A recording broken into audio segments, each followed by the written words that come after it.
सिंधुदुर्ग जिल्ह्यामध्ये आपल्याकडे कर्ली आणि कालावल्या दोन खाडीमधून वाळू उत्खनन केलं जातं. गेल्या वर्षभरामध्ये आपण साधारण 2,91,00,000 इतक्या रकमेचे वाळूचे लिलाव करून त्यांना आपण परवानगी दिले होते. कर्लीमध्ये 24 परवानगी दिले होते आणि कालावलमध्ये 31 परवानगी दिले होते. असे एकूण 55 लोकांना परवानगी आपण दिले गेले होते आणि त्या अनुषंगाने आपण इतक्या रकमेचे वाळू आपण त्यांना काढायला परवानगी दिली किंवा ते पैसे वसूल केले होते.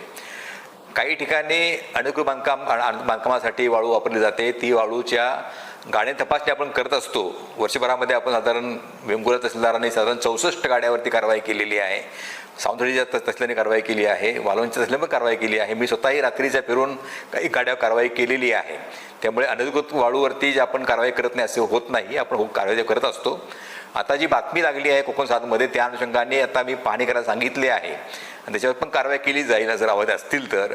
पण साधारण 9 जूनपासून आपले वाळू उत्खनन करणं बंद केलेलं आहे. जर आपल्याला काय लक्षात असं आलं तर आमच्या प्रशासनाने जसं आणाव्या गोष्टी अशा त्याच्यावर आपण तात्काळ कारवाई केली जाईल. धन्यवाद.